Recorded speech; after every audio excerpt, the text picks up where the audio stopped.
ये पंजाबी सम्मेलन है। पंजाबी तो मैं भी हूँ, जब मैं पैदा हुआ पंजाब में पैदा हुआ था भाई। कोई हरियाणा तो 66 में बना, मैं तो 47 में पैदा हो गया था, उस टाइम पंजाब था।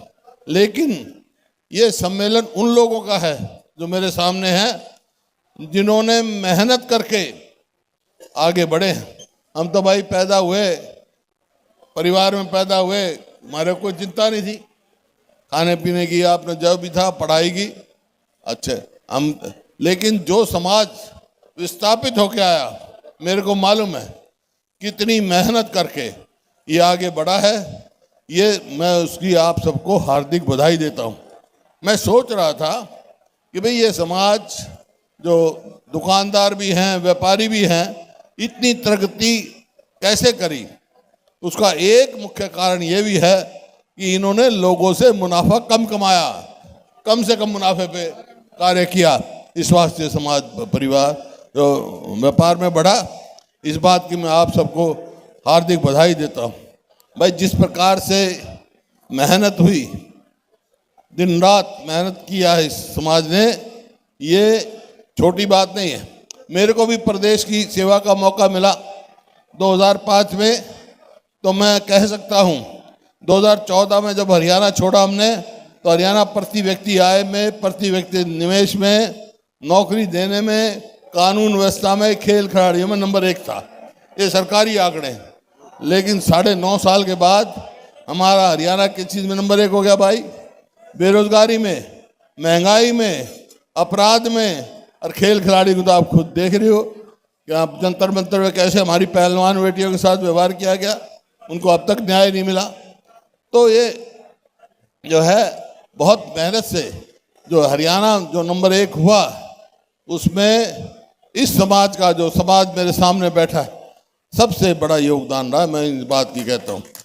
अगर आपने कंधे से कंधा मिलाकर, चाहे मेरे को मौका मिला, चाहे साथियों ने बताया, चाहे राज्यसभा हो, चाहे पब्लिक सर्विस कमीशन हो, चाहे सबॉर्डिनेट सर्विस कमीशन हो, चाहे इंफॉर्मेशन कमीशन हो, जहाँ पे भी मौका मिला मैंने समाज को पूरा मान सम्मान दिया।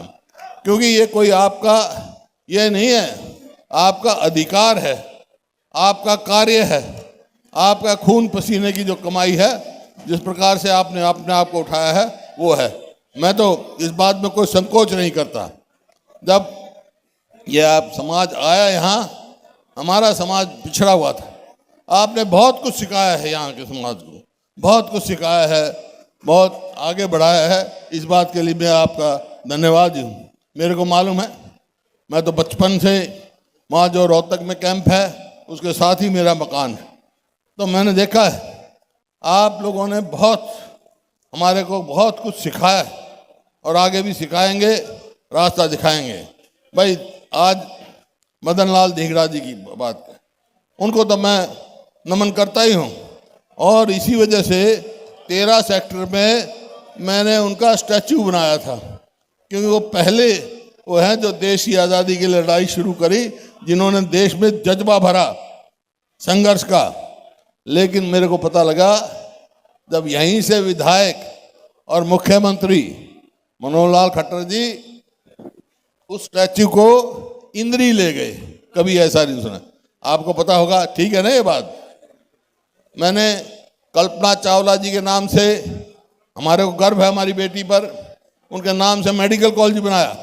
तो ये सरकार आई, इन्होंने यूनिवर्सिटी बनाने की बात की तो नाम बदल दिया। मैंने कहा ये नहीं बदलना चाहिए था नाम जिसका भी आप रखो, उस जिसका आप मान सम्मान करना चाहते हो, और कोई संस्था बना दो उनके नाम, लेकिन कल्पना चावला का नाम नहीं बदलना चाहिए था। तो ये आपके सामने है भाई, ये तो खुद आप देखो कि आपके समाज की इज्जत कौन करता है, किसने की। मैं तो जहाँ तक मेरा सवाल है, मैं एक बात कह के जा रहा हूँ, कांग्रेस की सरकार आएगी तो सबसे पहला हमारा काम होगा विस्थापित समाज के वेलफेयर बोर्ड बनाने का काम होगा, ताकि हमारा वेलफेयर हो, जो किसी की कठिनाई है वो दूर हो। और आप में से ही जो आप सब यहाँ नेता हैं, उनमें से ही उसका चेयरमैन बनाएंगे, ताकि आपकी तकलीफ, दुख तकलीफ लेकर आगे चले। और भी जो समाज की कठिनाइयाँ हैं, दिखते हैं, मेरे को मालूम है रिसेटलमेंट हुआ, बहुत सारे लोगों को मिला, बहुत सारे लोग रह भी गए। तो सबका ठीक तरह से सेटलमेंट हो, उसके लिए वेलफेयर बोर्ड हम बनाएंगे, ताकि हमारा समाज जिसका इस आज के हरियाणा बनाने में, निर्माण करने में बहुत बड़ा सहयोग है, उसका हम पूरा मान सम्मान करें।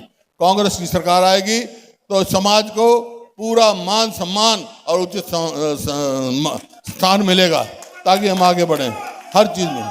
हमने राज्यसभा हो, हर जगह मैंने प्रयास किया कि आपके समाज को स्थान मिले। आगे भी यही हम प्रयास करते रहेंगे। और एक बात कह के जा रहा हूँ, ये जब तक प्रगति कैसे करेगा प्रदेश, जब कानून व्यवस्था ठीक होगी।